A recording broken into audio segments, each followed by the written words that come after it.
Good morning, everybody. My name is Noah Newman. I'm an editor here at Strip-Till Farmer. Thank you for joining us for this digital demonstration of crystal green granular phosphate fertilizers. Today's presenter is Dr. Galen Musso. He is the technical field agronomist for Ostara. Dr. Musso received his PhD in crop production and physiology from Iowa State. He's been in the business for over 40 years, so he has spent a lot of time evaluating new fertilizer products and strategies for improving nutrient efficiencies in cropping systems. And before we get started here, just want to let you know we will have a question and answer session following the presentation. You might see at the bottom of your screen that Q&A logo there. If you click that, you could type in your question and we'll collect questions throughout the presentation. And at the end, we will have a Q&A session with Dr. Galen Musso. So feel free to send in your questions as the presentation goes along. We're also recording today's session, so if you want to go back and watch it or share with anyone, it will be available on striptillfarmer.com. And it's about 10:01 now, so without further ado, I'll hand it over to you, Dr. Galen Musso. Take it away. Well, thank you, Noah. I appreciate the opportunity to share some information with you today about crystal green. Maybe a new product to you. Maybe some of you have heard of it, wondered more about it, but this is a great product for strip tillers and really all crops. But today we're going to focus particularly on how it can benefit strip till operations. And so, yes, we're going to talk today about why phosphate is such a challenge for you, the growers, and we're going to talk about what is crystal green, what makes it different from other phosphate fertilizers, a little bit about the yield potential of crystal green, and then as Noah indicated, we're going to have a Q&A here at the end, so submit your questions online. Why is phosphate such a problem? You know, we figure that about 90% of the phosphate that's applied in a given year is not utilized by that crop during the growing season. There's a number of different causes of that. One is soil phosphate fixation. Phosphorus wants to react in the soil with other cations. Also, free phosphorus in the soil can, when it's attached to soil particles, it can run off if there's any erosion, or it can leach through the soil profile, all these making the phosphorus unavailable to the crop. And when that happens, when phosphates are left to move in the environment, they can cause harm to the environment. So these are things we're going to talk about today. And the other thing we need to keep in mind is phosphorus is a finite resource. It's made from phosphate ore. And I mean, we're lucky to have some reserves of phosphate ore here in the US, but over 75% of the known phosphate reserves are not here in the US, they're in Northern Africa. So we need to take care of the phosphate that we have been blessed with. Inefficient phosphate sources are preventing you from reaching your yield potential, and they're impacting the environment that we live in. We're going to talk a little bit about that. This is pretty interesting information, I think. So this is a pretty high quality soil out of central Illinois. You'll notice that in this column here, the total in the soil, probably about 4,000 pounds of nitrogen, 1,200 pounds of phosphorus, 50,000 pounds of potassium. There's a lot of nutrients that are tied up in the soil, but the amount that's available to the crop in a growing year may vary on the nitrogen from 1 to maybe 50 pounds per acre. Phosphorus is very unavailable. It is reacted in the soil. It's tied up either as an organic component in the soil, or it's reacted with the other cations in the soil and become unavailable. And potassium is also not very available. So that means that we need to be applying the fertilizers, that commercially produced fertilizers, to make our crops productive. And highlighting the phosphorus, it's a shame that there's maybe 1,200 pounds of phosphorus in the soil, but only a tenth to 100th of a pound of that phosphorus may be available. Well, crops need a lot more than that, and that's why we apply the nutrients that we do. Another interesting point about phosphorus is phosphorus accumulation in the plant, and this is particularly corn, 230 bushel corn crop. About half, a little more than half of the phosphorus is taken up by the crop here at when we start reproductive stage of crop growth. So that means during grain fill, the plant will continue to need phosphate. Now, some of that phosphate comes from mobilization of the phosphorus in the plant. So the plant is moving phosphorus out of the leaves and stems towards the grain fill. But a high productive crop needs additional phosphate available to it during grain fill. If you're not applying phosphorus or have available phosphorus in the crop during grain fill, you're not going to be able to maximize your crop growth. And you'll notice that this particular corn crop, this is actually the average of 6 different hybrids, was about 100 pounds of P2O5. It was actually taken up during the crop's growing season, and it was sustained throughout the growth of the crop. And phosphorus actually has a pretty high harvest index. A harvest index is how much of the nutrient was actually taken up by the and then how much of that was removed. So for a 230 bushel corn crop, you'll notice that nitrogen removes about 58% of the harvested, or the uptake is actually removed in harvest. For phosphorus, almost 80% of the phosphorus that's taken up during the growth of the crop is actually removed by the grain. So it's the highest harvest index of any of the nutrients. So why do you need to focus on phosphate? Well, there's some interesting things that have happened over the years.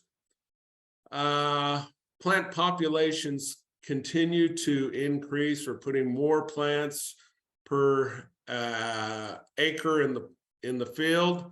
And as we increase the plant population, the root system, the size of the root system decreases. Well, that root system is the key to get nutrients in the crop. With a smaller root system, we need to be more efficient with our phosphorus applications. Also, the soil tests soil test recommendations that we're using, most of those were developed in the late 1960s, early 70s.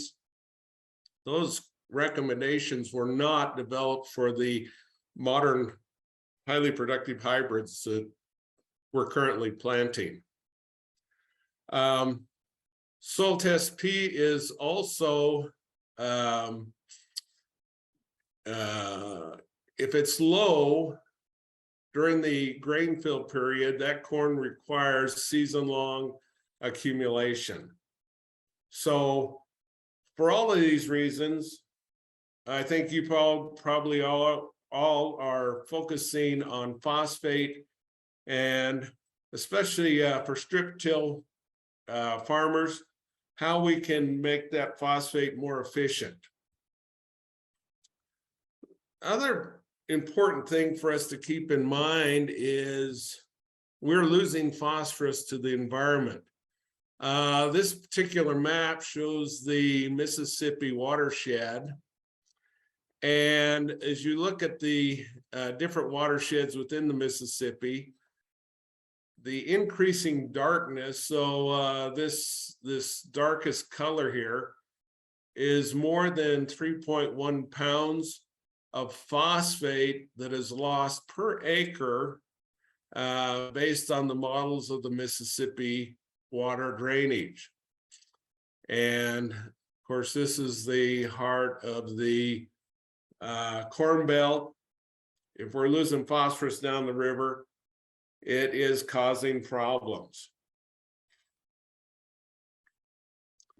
In fact, the three leading states for delivering phosphorus to the Mississippi watershed are Illinois, Kentucky, Iowa, and Missouri. But the astounding number to me is it's estimated that there is almost 500,000 tons of P2O5 per year being lost down the Mississippi River. Well, farmers are not contributing all of that, but it's estimated that 50% of that phosphate load is from agriculture. So we need to do a better job.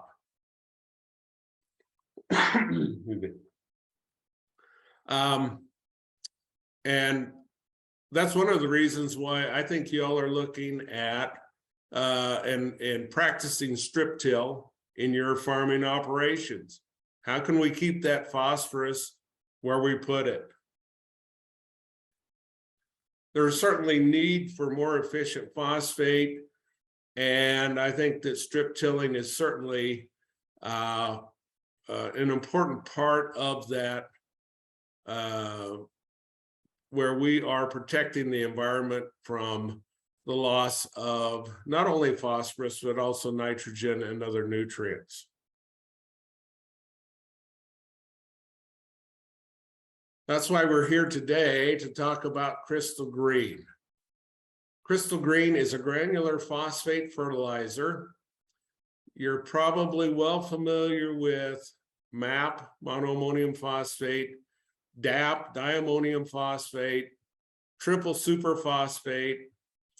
Well, Crystal Green is an ammonium phosphate, but it's a different type of ammonium phosphate. It's magnesium ammonium phosphate hexahydrate. Well, we're going to talk about why that's important. With Crystal Green, we can maximize our phosphate efficiency because it is not water soluble. MAP and DAP, as you well know, are highly water soluble. You put them in the soil, there's some moisture there, they start to dissolve, they feed the crop immediately. Well, the problem is the crop doesn't need to be fed immediately. There's some phosphate already in the soil, and the critical need for phosphate is later on during maturity. So Crystal Green is plant available all season long because it is not water soluble, but it is citrate soluble. What does that mean? Citrate is an organic acid, and the plant roots exude organic acids to take up nutrients. So in other words, plant roots do not need to have phosphate in the soil solution in order for it to be taken up during the growing season.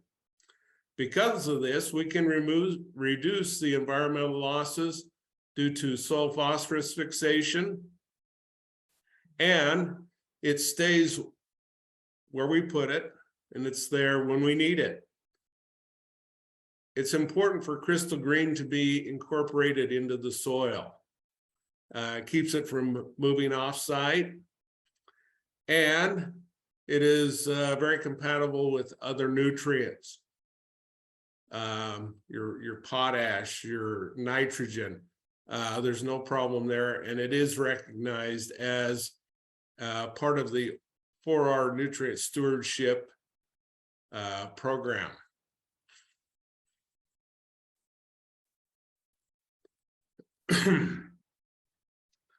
So as I mentioned earlier, soluble sources of phosphate fertilizer like MAP and DAP are quickly water soluble in the soil. You'll notice here, shortly after application, there's a peak in nutrient release, and then you're tailing off. Whereas crystal green is only slightly water soluble, about 10% of it is water soluble, 90% of it is citrate soluble, organic acid soluble. So the granules are, as you can see in this micrograph in the bottom right-hand corner, there is a plant root that has actually attached itself to a crystal green granule. You would never see that happen with MAP or DAP.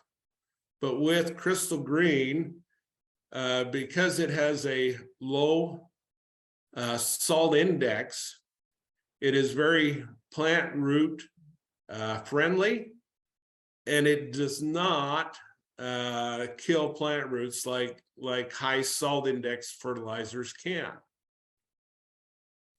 Roots take up the nutrients directly from the granule as they give off organic acids, so it remains available all season long to meet the crop needs.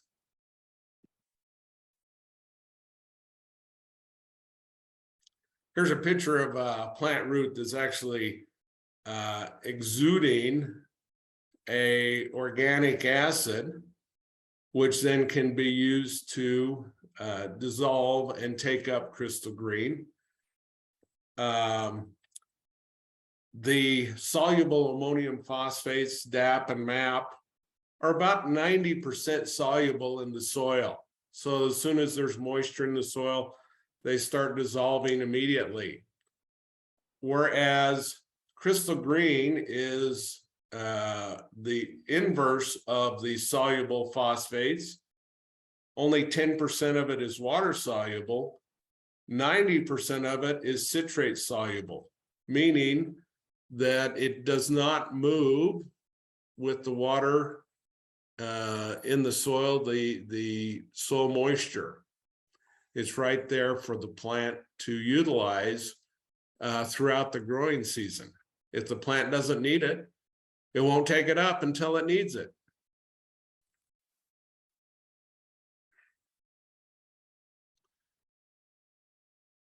The other problem that we have with soluble phosphates like MAP and DAP is, depending on the pH of your soil, that phosphate wants to react with antagonistic cations in the soil. So for example, if your soil is above pH 7, it starts to react with calcium, forming calcium phosphates. DAP and MAP at pHs below 7 will form aluminum phosphates and iron phosphates.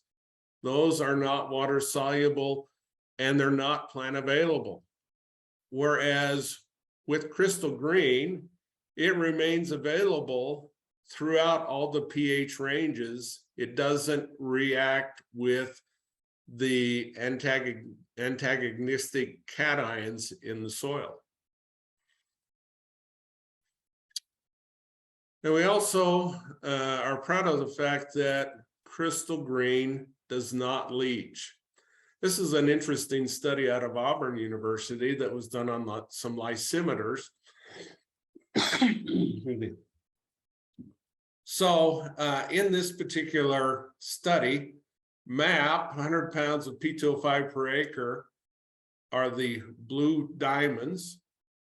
Crystal green is the red squares at 100 pounds. And then there's a combination of MAP and crystal green in the green triangles. The control, no phosphate fertilizer added, is the X's. Well, you'll see here that across the bottom, this is the amount of phosphate that is leaching out of the native soil. No fertilizer added, and we're getting a certain amount of leachate that contains the phosphate. Well, crystal green is exactly the same as the leachate of the control with no phosphate added. Whereas looking at the blue diamonds, MAP has a high, and it's pretty quick. A high amount of the phosphate is being leached out very quickly. So this is within 10 days, it's being leached out of the soil profile. Well, that's not what you want. That's the problem with soluble phosphate fertilizers. We want the phosphate to stay where we put it, and we want it to be there when we need it. The other thing to remember about crystal green is, because I told you that it was magnesium ammonium phosphate hexahydrate, it contains 10% magnesium. Magnesium is another important nutrient for high productive crop production. And there are certain parts of the country where magnesium is limiting, but all crops need magnesium. So along with the 5% nitrogen and 28% P2O5 in crystal green, you're also getting 10% magnesium in the same granule. And those will stay in the granule until the plant root extracts the nutrients from the granule.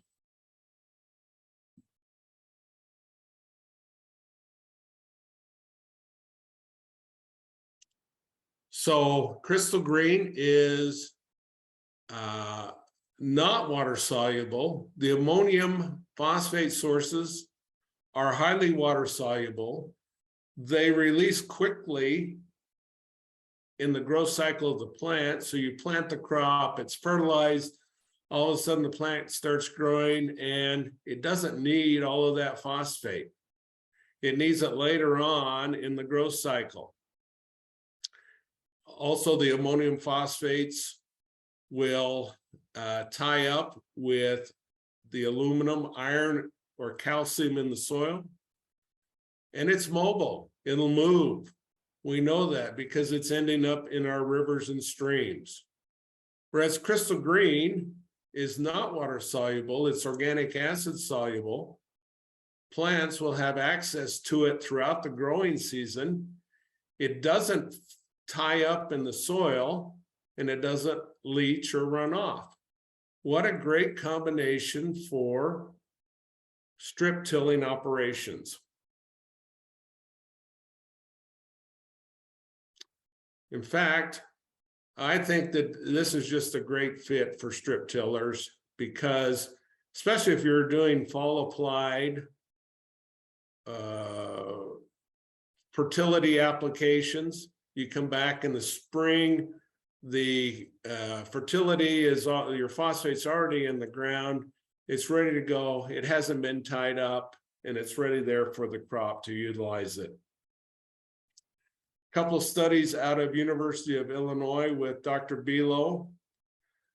So fall applied crystal green phosphate fertilizer was done in a strip till operation. 100 pounds of P2O5 was applied 4 to 6 inches below where the spring seed would be, corn seed would be placed.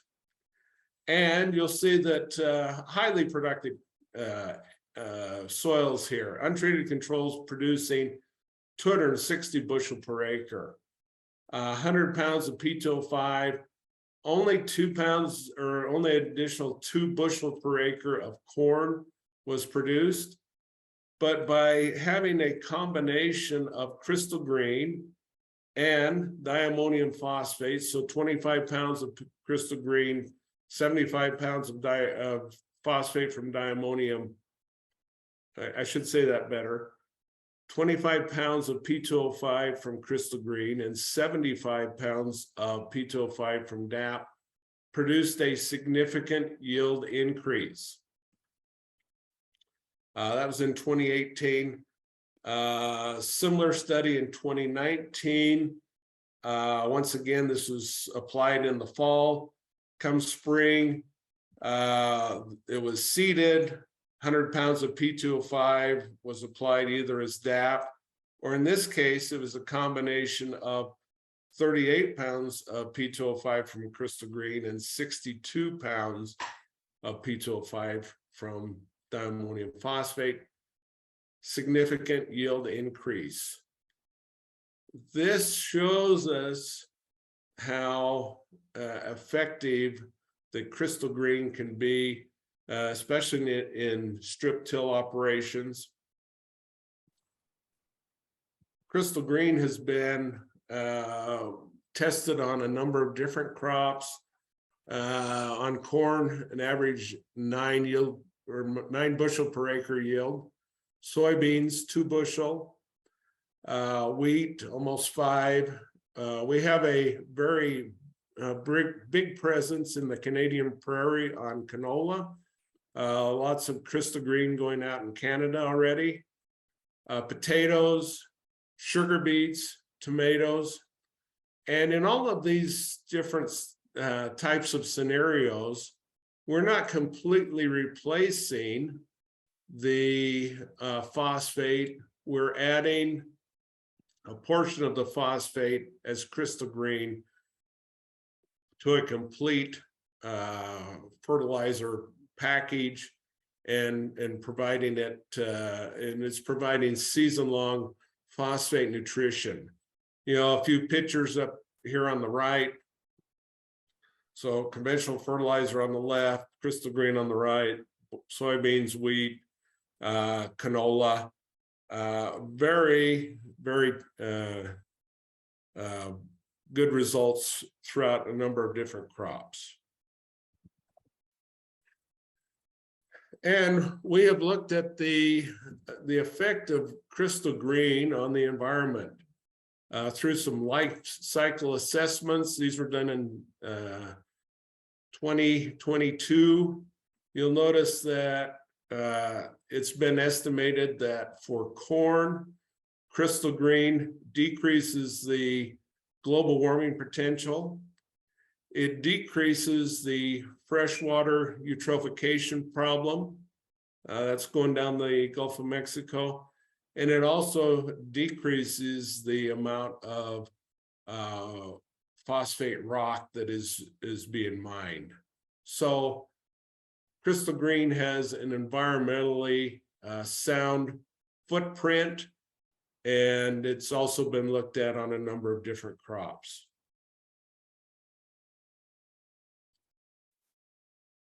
You may have seen the announcement. We are building a new production facility in St. Louis. Currently, our production facility is in Fort Meade, Florida, down here in Central Florida, where there is phosphate being mined. Our new facility is being built in St. Louis on the river, and it will be a 200,000 ton production facility that will come online in the second half of 2023, and will be providing crystal green throughout the Midwest and up into Canada. In summary, Crystal Green is the most efficient granular phosphate on the market because it is only slightly water soluble. It releases crops or the phosphate to the crops when they need them because it is organic acid soluble. It stays where it's placed and avoids tie-up, nutrient runoff, and leaching. And I think one of the most important aspects is that it provides season-long availability of phosphate to all crops. It is environmentally friendly. It increases the efficiency of phosphate to the crops. It's there when the crops need it. And in my opinion, it's a perfect fit for strip-till growers.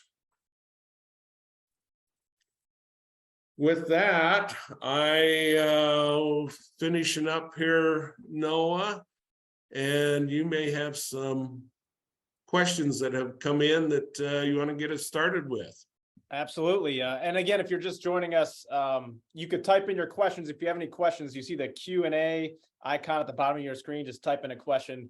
I'll be able to see it here on my screen, and we'll ask it. So I am asking about the CCA credit, so I'm on that. I'll let you know about that. But we have a question here, Doctor.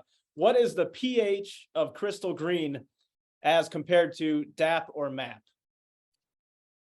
So because it is not water soluble, it does not change the pH. We know that MAP is acidic in its reaction with water as it goes into solution.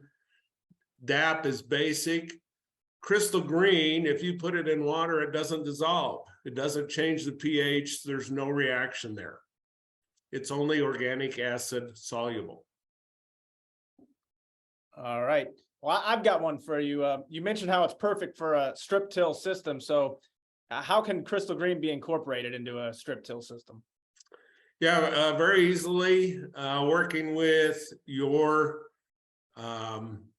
fertilizer provider and your crop advisor. It can be incorporated into blends. You know, if you're fall strip tilling, it could be put in the blend and then strip tilled in, and then in the spring when you come back, it's going to be right there where you put it. Got it. And again, if anyone out there has any... Oh, go ahead. The other thing I would say is we're not trying to replace all of the P2O5 with Crystal Green. Only a portion of it, maybe 25% of the P2O5 is being replaced with Crystal Green. So you'd recommend using it in a blend with the MAP or DAP? That is correct. Got it. And again, if you have any questions for Dr. Galen Musso right now, feel free to type them in the Q&A icon at the bottom of your screen. Okay, here we go. How does the cost compare with MAP or DAP? Well, as an agronomist, the sales force works with that particular question, but I can tell you it is a premium over MAP or DAP. But when you look at the efficiency of it, I think that once you get a handle on using Crystal Green, you can actually start to reduce the amount of phosphate that you're applying in your fields because of the increased efficiency. That's the key. Increased efficiency is worth the premium that you'd be paying over MAP or DAP.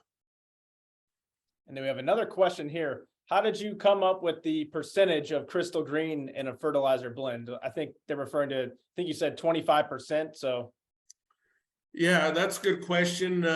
We have been, so Crystal Green is not Ostara is not a startup company.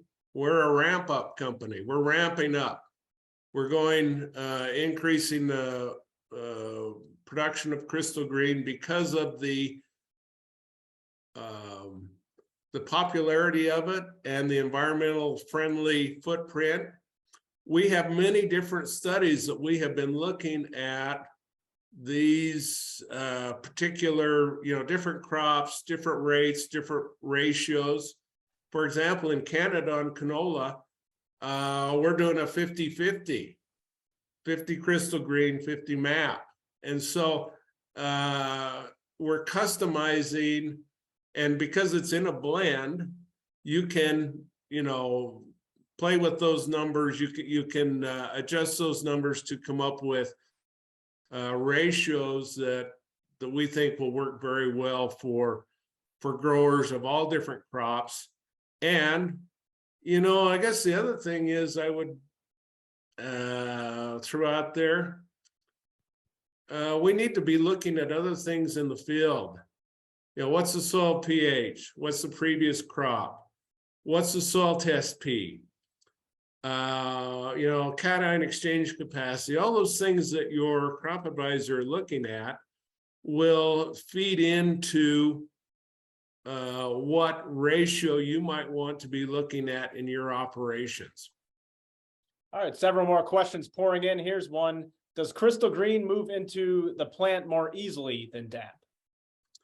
Well, because it is citric acid soluble, when that plant root attaches, the root hair attaches to the granule, it's basically mainlining that nutrient into the plant, and the plant will take it up as needed.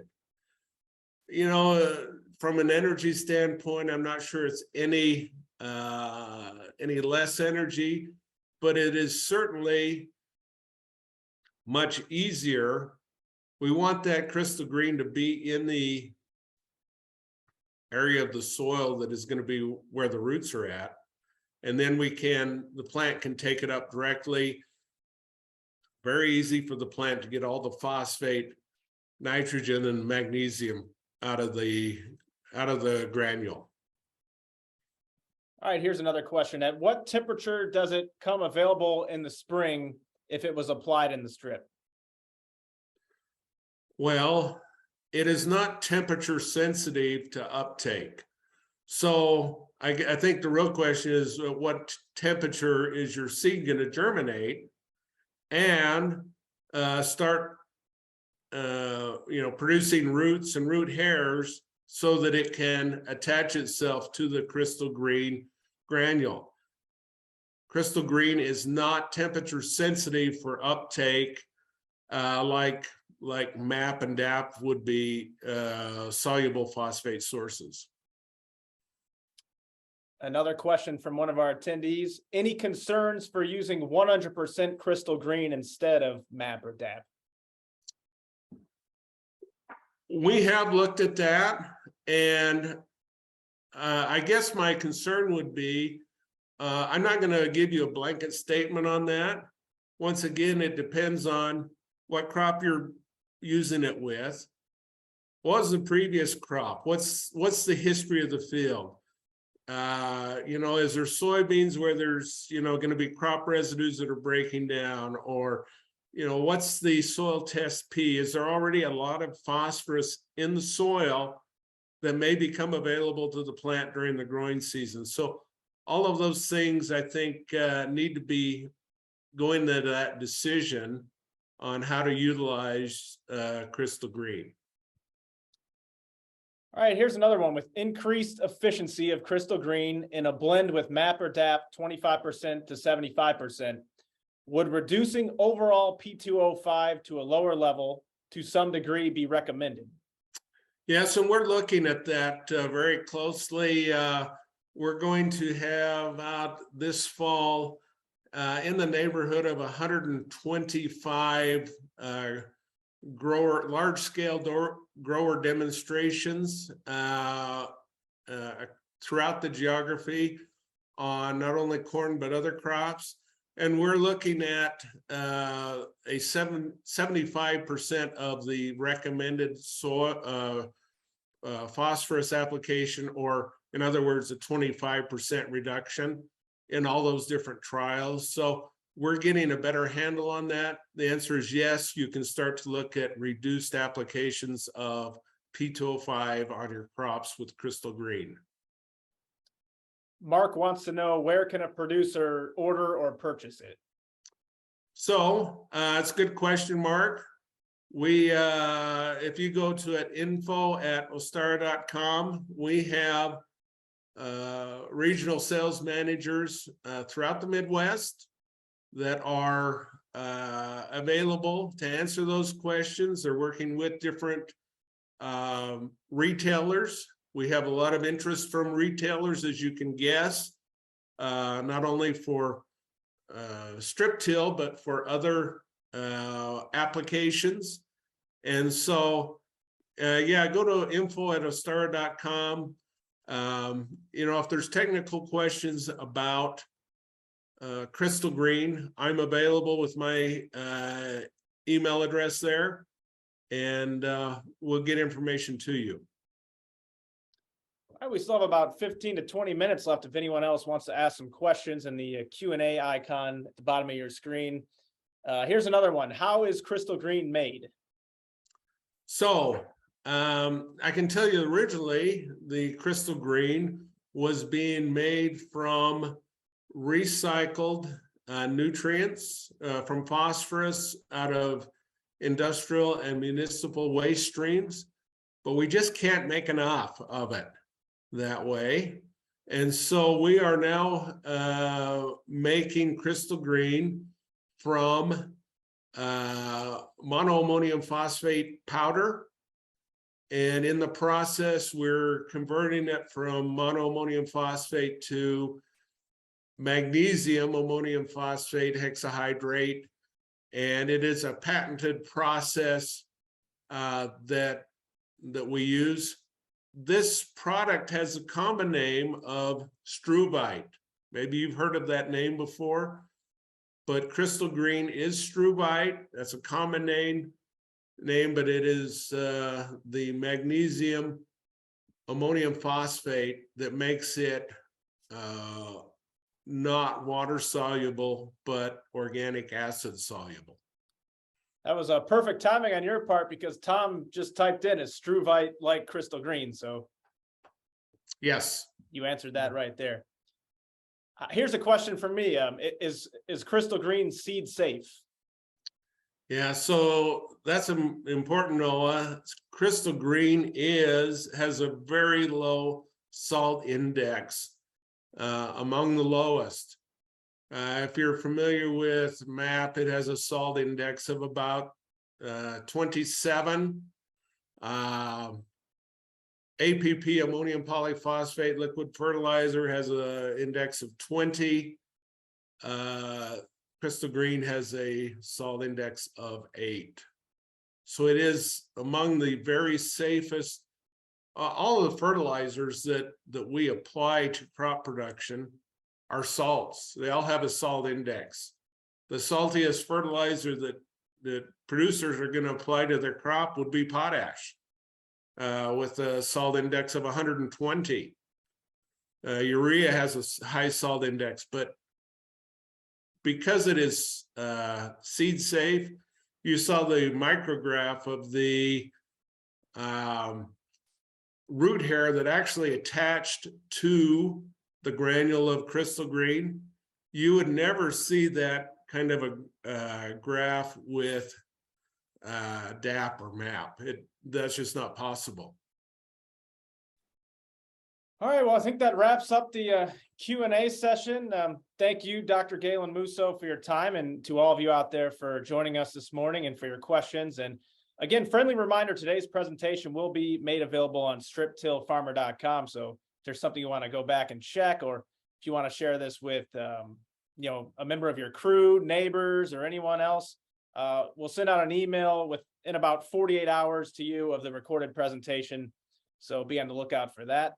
And yeah, this was great stuff. On behalf of Dr. Musso, Crystal Green by Ostara, and Strip Till Farmer, thank you very much for joining us for today's digital demo. Feel free to reach out, let us know what you thought of the live event, and if there are any other topics you'd like us to cover in future webinars. So thanks again. And have a Thank great day. all of you.